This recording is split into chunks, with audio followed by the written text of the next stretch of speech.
In today's video, I'm going to teach you how to delete a Discord server. Before we start, a quick warning. Deleting a Discord server is permanent. Once you delete it, all channels, messages, roles, and settings are gone for good, and you can't restore them.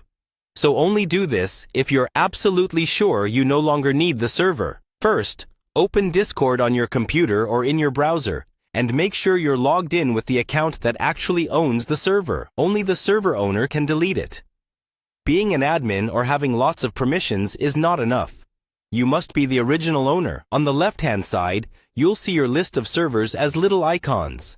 Click on the server you want to delete. Take a moment here to double-check you've selected the correct server.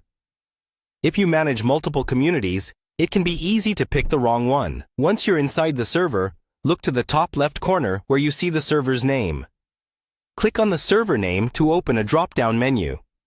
In that menu, find and click on Server Settings. This will open a new page where you can configure everything for that server.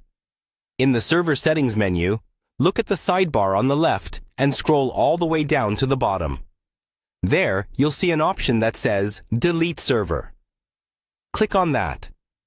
Discord will now show you a confirmation window. This is the last checkpoint to make sure you really want to do this. The pop-up will tell you that deleting the server is permanent. Read it carefully. If you're still sure you want to continue, you'll need to confirm. Depending on your account's security, Discord may ask you to type the server name exactly as it appears, or enter your password, or approve the deletion through two-factor authentication if you have it enabled. This step is there to prevent accidental deletions and to keep your server safe if someone else gets access to your device. Carefully type in whatever Discord asks for, making sure there are no extra spaces or typos. When everything looks correct, click the final Delete Server button. After that, the server will disappear from your server list and it's officially deleted. If you still need the community or content, consider transferring ownership to someone you trust instead of deleting. And that's all there is to it.